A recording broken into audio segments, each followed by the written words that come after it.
Roger Stone here. Every day you wait, your money loses value, but gold and silver don't follow those same rules. American Sovereign Bullion gives you access to a nationwide wholesaler network, helping you secure aggressive pricing on real physical metals. Call 844-272-2428 now to get your free gold and silver guide to learn how to protect your wealth with physical gold and silver, delivered right to your door or with a gold IRA. Visit asbgold.com. That's asbgold.com for your free gold and silver guide today. Sunday morning, Mother's Day.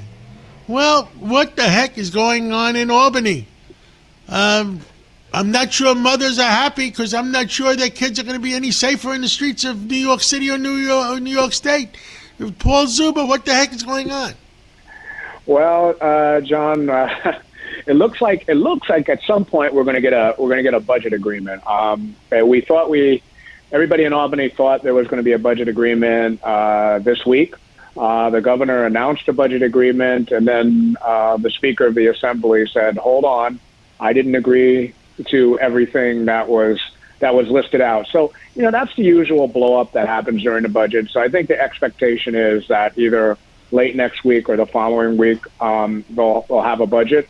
I think some of the big things that, the listeners out there should be aware of is that I think that as it stands now, the governor is going to be able to make some significant changes with the climate law.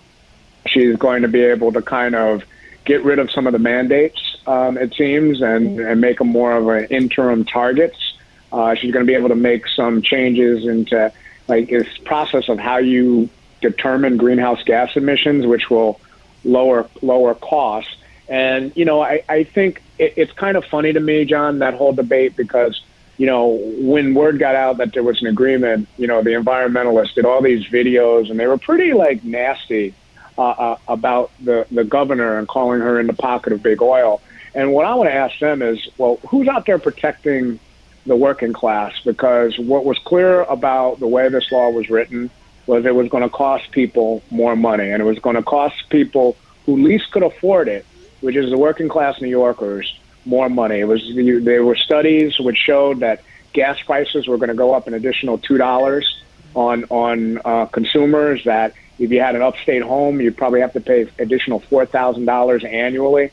And, this was less an issue about energy and renewables, but an issue about affordability. And I'm sick and tired of legislators claiming they're for the working class in New York and talking about affordability, but then they fight like heck not to change laws that we know are costing working class folks money. So it looks like that's going to be done. It looks like there's going to be some stuff on auto insurance that, it's not going to lower your insurance rates at the rate at which the governor initially proposed, because they had to do some compromises. But, from what I understand from some of our members, it'll probably help lower, auto insurance rates. And I think the last thing out there that's still yet to be resolved is what to do about New York City and how much money is going to be shifted to New York City to help close their budget gap. I think there's been a lot of back and forth in the city. I think the mayor made a tactical error and in kind of going after Ken Griffin, who's the owner of Citadel, and making it a personal issue. I thought that was unfair on the mayor's part, but I also thought it sent the wrong message to businesses out there, to say to somebody, you're creating thousands of jobs, you're making a huge investment in New York. Oh, by the way, you're some horrible person because you happen to be successful. And I think that's the wrong message to send to businesses who are in New York and businesses that are outside the state who may be thinking about moving into New York City. It just shows that you're unwelcome in New York City. So hopefully this will all get resolved within the next 10 days, and we'll see how everything shakes out. But let me ask you the $64 billion question, and someday it'll be the $64 trillion question. You represent 3,000 businesses in New York State. Have they reached the FU level yet? I think they reached that level a couple years ago, John. I think, it goes back to something that I've been trying to kind of tell legislators and everybody that's willing to listen. You got to stop putting your blinders on and acting like, these companies can't go to Texas and Florida and North Carolina and still do business in New York. And when we continue to make it difficult for you to do business in New York with overregulation, more red tape, we make it difficult because we're going to tax the heck out of you. And, your energy prices are going to be through the roof, which is partially related to the overtaxation in New York.